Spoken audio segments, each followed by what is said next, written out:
শুভ সকাল বন্ধুরা, সবাই কেমন আছো? আশা করি সবাই খুব ভালো এবং সুস্থ আছো আর সবসময় ভালো এবং সুস্থ থাকবে, এটা কামনা করি।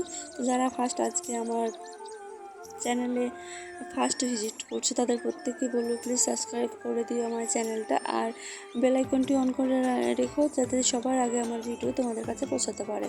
তো চলো আজকের ব্লগটি এখানেই শুরু করি। তো আমি সকালবেলায় বাসি কাজ সেরে নিয়ে বসে গেছি রান্নার কাজে। আর তোমরা দেখতে পেলে যে আমি হলুদ নিয়ে জলের মধ্যে দিলাম। তার কারণ হচ্ছে আজকে আমি কলা আলুর তরকারি করব, ভেন্ডি আলু ভাজা করব আর একটু আমের টক করব। প্রচণ্ড গরম পড়েছে, গরমের মধ্যে একটু টক টক খেলে হয়তো ভালো লাগবে সবারই। তো কারা কারা টক খেতে পছন্দ করে প্লিজ কমেন্ট করে জানাবে। আর আমি এই যে কাঁচকলাটা কাটছি আর এই হলুদ দেওয়া জলটাতে এই কাঁচকলাটা কেটে দেব।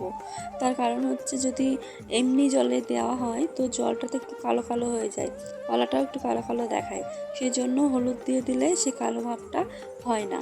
আমি রান্না করতেছিলাম, রান্না করা হয়ে গেল। রান্না করার পর আমি চলে আসলাম গরুকে খেতে দিতে। গরু দাঁড়িয়েছিল খাবার শেষ হয়ে গেছে বলে। তো গরুর জন্য আমি গ্যামা নিয়ে এসেছি, গ্যামাগুলো খেতে দিলাম। এই গ্যামাগুলো আমাদের জমিরই গ্যামা, মাঠের থেকে কেটে নিয়ে আসা হয়েছে। আর রান্না বান্না হয়ে যাওয়ার পরে যে ফ্যানটা ছিল ভাতের ফ্যান বলতে ভাতের মাঠটা, সেটাতে একটু জল মিশিয়ে আর একটু লবণ মিশিয়ে আমি চলে আসলাম ছাগলের কাছে। কারণ ছাগলকে একটু লবণ দিয়ে এভাবে দিলে ভালো করে খেয়ে নেয়, সব জলটা শেষ করে নেয়। তো ছাগলকে খেতে দিয়ে নিয়ে আমি একটু কাজ করতে গেলাম। সাইডে দেখতেই পাচ্ছ খড়িগুলো আমার এলোমেলো হয়ে পড়ে রয়েছে, সেই খড়িগুলোকে একটু গুছিয়ে নিলাম। তো গরুকে খেতে দিতে যাবো এখন, এগুলো গুছিয়ে নিয়ে আমি চলে আসলাম গরুকে খেতে দিতে, কারণ গরুকেও জল খেতে দেওয়া হবে।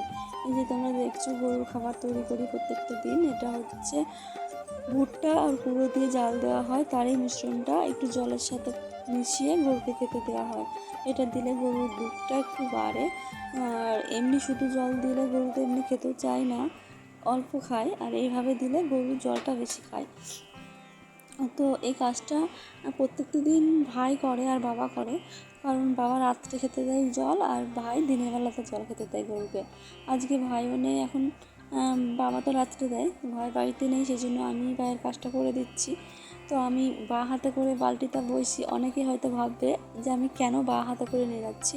তো বন্ধুরা, আমার ডান হাতে একটা যন্ত্রণা হয়, ভারী কিছু বইলে খুব যন্ত্রণা হয়, ব্যথা আছে হালকা, কিন্তু যদি ভারী একটা কিছু বই তো খুব যন্ত্রণা করে, সেই জন্য আমি বাঁ হাতে করেই বইছিলাম, খেতে দিচ্ছিলাম গরুকে জল খাওয়ানোর পরে আমি রান্না বান্না সারার পর যে থালা বাসনগুলো ছিল সেগুলোকে মেজে নিলাম। সেই মাজার পরে এবার আমি হাতের হাঁড়ির পিছনে কাদা মাটি আর হচ্ছে একটু ছাই দিয়ে মিশ্রণটা দিয়ে লেওয়া দিয়ে নিলাম। এটা রান্নার পরে ছাইটা আর মাটিটা দিলে যে কালিটা হয় রান্নার পরে সেটা তাড়াতাড়ি উঠে যায়। রান্নার পরে আমি আরেকবার উনুনটা লেপে নিচ্ছি, দেখতেই পাচ্ছ। তো উনুনটা লেপতে লেপতে আমার আজকের ব্লগটি এখানে আমি শেষ করব। তো আমার এই ব্লগটি তোমাদের কেমন লেগেছে বন্ধুরা প্লিজ কমেন্ট করবে। আর আমি খুবই নতুন ইউটিউবে, তোমরা আমাকে চিনতে পারবে না। তো যারা ফার্স্টে দেখছো তাদের বলবো প্লিজ আমার চ্যানেলটি সাবস্ক্রাইব করে দিও, আর এরকম ভিডিও পেতে প্লিজ প্লিজ প্লিজ বেল আইকনটি অন করে রেখো যাতে সবার আগে আমার ভিডিওটি তোমাদের সামনে চলে আসবে।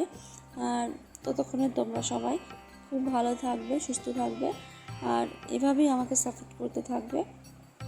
তো আজকের মতো এখানেই, টাটা বাই, দেখা হবে আগামী অন্য কোনো একটা ভিডিওতে।